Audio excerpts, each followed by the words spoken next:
At this time, I have the honor to present to you the moral leader of our nation. I have the pleasure to present to you Dr. Martin Luther King, Jr.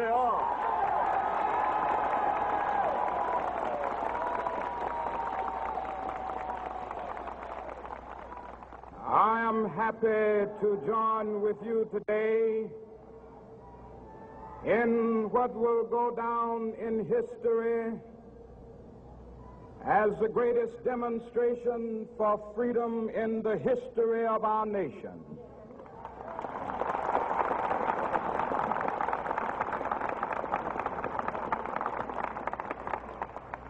Five score years ago, a great American in whose symbolic shadow we stand today signed the Emancipation Proclamation. This momentous decree came as a great beacon light of hope to millions of Negro slaves who had been seared in the flames of withering injustice. It came as a joyous daybreak to end the long night of their captivity. But 100 years later, the Negro still is not free. 100 years later, the life of the Negro is still sadly crippled by the manacles of segregation and the chains of discrimination. 100 years later, the Negro lives on a lonely island of poverty in the midst of a vast ocean of material prosperity. 100 years later, the Negro is still languished in the corners of American society and finds himself in exile in his own land. And so we've come here today to dramatize a shameful condition. In a sense, we've come to our nation's capital to cash a check. When the architects of our republic wrote the magnificent words of the Constitution and the Declaration of Independence, they were signing a promissory note to which every American was to fall heir. This note was a promise that all men, yes, black men as well as white men, would be guaranteed the unalienable rights of life, liberty, and the pursuit of happiness. It is obvious today that America has defaulted on this promissory note insofar as her citizens of color are concerned. Instead of honoring this sacred obligation, America has given the Negro people a bad check, a check which has come back marked insufficient funds.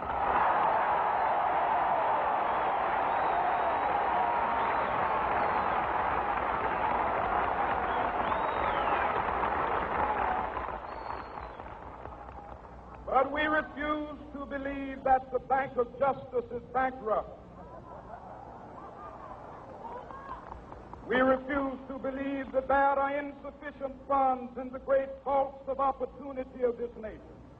So we've come to cash this check, a check that will give us upon demand the riches of freedom and the security of justice.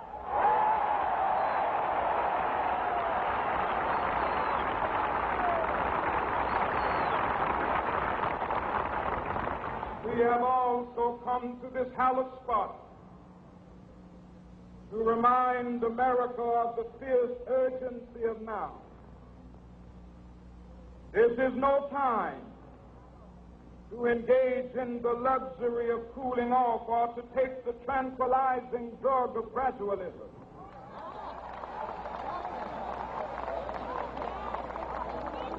Now is the time to make real the promises of democracy. Now is the time to rise from the dark and desolate valley of segregation to the sunlit path of racial justice. Now is the time to lift our nation from the quicksands of racial injustice to the solid rock of brotherhood. Now is the time to make justice a reality for all of God's children. It would be fatal for the nation to overlook the urgency of the moment. This sweltering summer of the Negro's legitimate discontent will not pass until that is an invigorating autumn of freedom and equality. 1963 is not an end, but a beginning.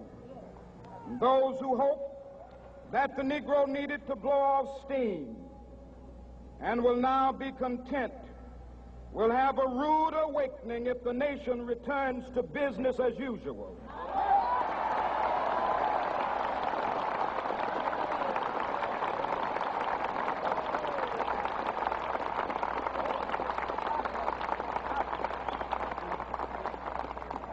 There will be neither rest nor tranquility in America until the Negro is granted his citizenship rights. The whirlwinds of revolt will continue to shake the foundations of our nation until the bright day of justice emerges. But that is something that I must say to my people who stand on the warm threshold which leads into the palace of justice. In the process of gaining our rightful place, we must not be guilty of wrongful deeds. Let us not seek to satisfy our thirst for freedom by drinking from the cup of bitterness and hatred.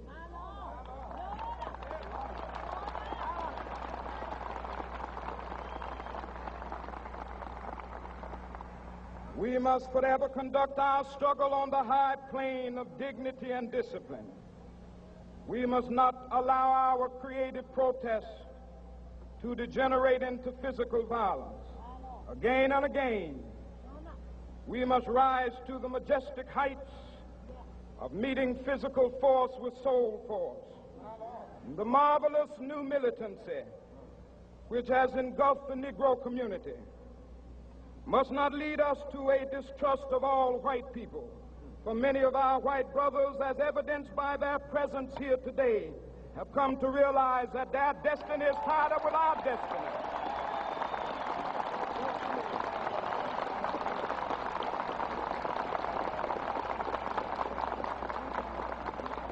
And they have come to realize that their freedom is inextricably bound to our freedom. We cannot walk alone. And as we walk, we must make the pledge that we shall always march ahead. We cannot turn back. There are those who are asking the devotees of civil rights, when will you be satisfied? We can never be satisfied as long as the Negro is the victim of the unspeakable horrors of police brutality. We can never be satisfied as long as our bodies, heavy with the fatigue of travel, cannot gain lodging in the motels of the highways and the hotels of the cities.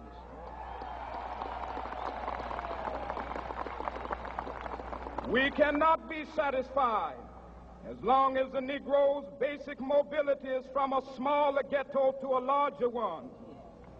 We can never be satisfied as long as our children are stripped of their selfhood and robbed of their dignity by signs stating for whites only.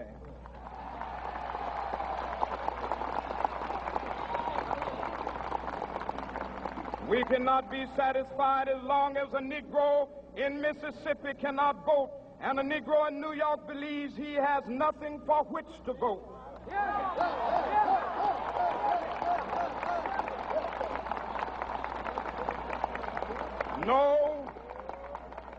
No, we are not satisfied, and we will not be satisfied until justice rolls down like waters and righteousness like a mighty stream.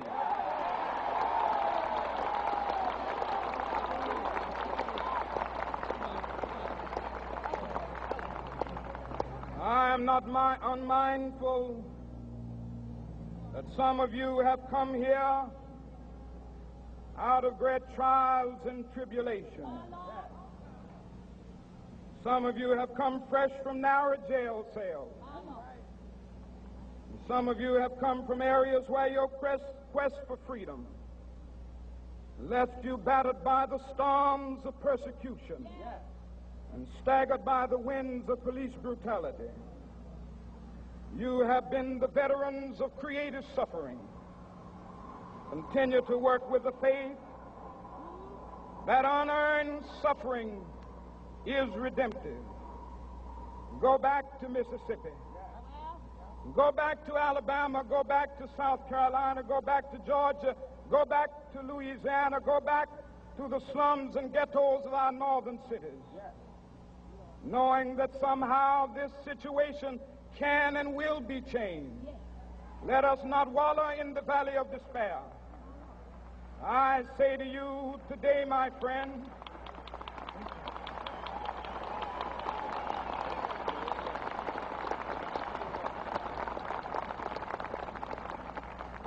so even though we face the difficulties of today and tomorrow, I still have a dream. It is a dream deeply rooted in the American dream. I have a dream that one day this nation will rise up and live out the true meaning of its creed. We hold these truths to be self-evident, that all men are created equal.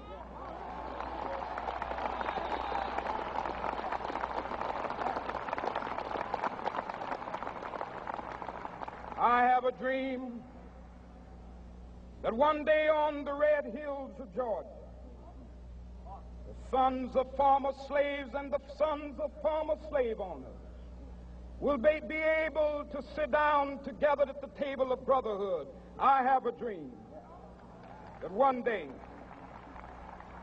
even the state of Mississippi, a state sweltering with the heat of injustice, sweltering with the heat of oppression, will be transformed into an oasis of freedom and justice. I have a dream that my 4 little children will one day live in a nation where they will not be judged by the color of their skin, but by the content of their character. I have a dream today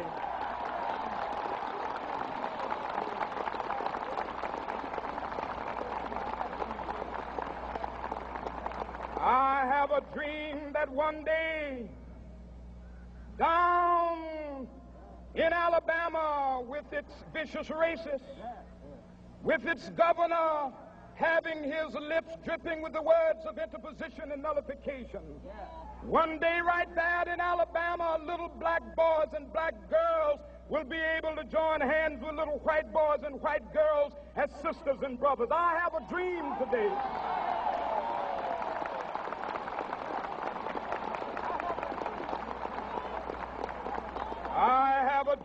that one day every valley shall be exalted, and every hill and mountain shall be made low. The rough places will be made plain, and the crooked places will be made straight, and the glory of the Lord shall be revealed, and all flesh shall see it together.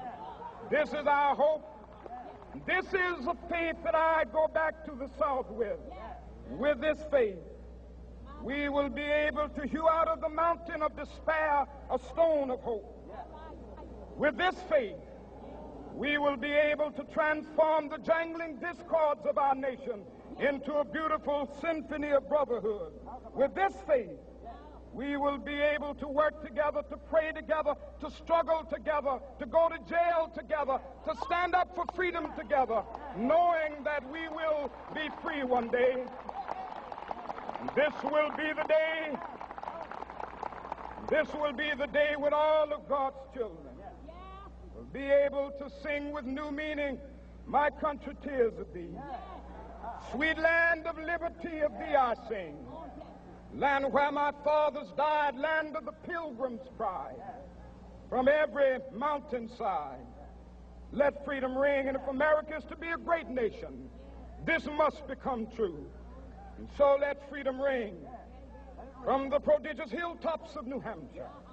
Let freedom ring from the mighty mountains of New York. Let freedom ring from the heightening Alleghenies of Pennsylvania. Let freedom ring from the snow-capped Rockies of Colorado.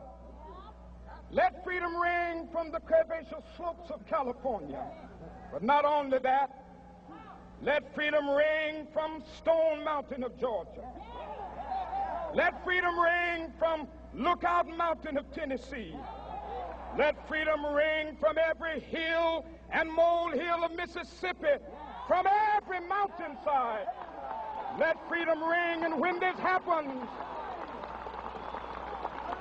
and when we allow freedom ring, when we let it ring from every village and every hamlet, from every state and every city, we will be able to speed up that day when all of God's children, black men and white men, Jews and Gentiles, Protestants and Catholics, will be able to join hands and sing in the words of the old Negro spiritual, free at last, thank God Almighty, we are free at last.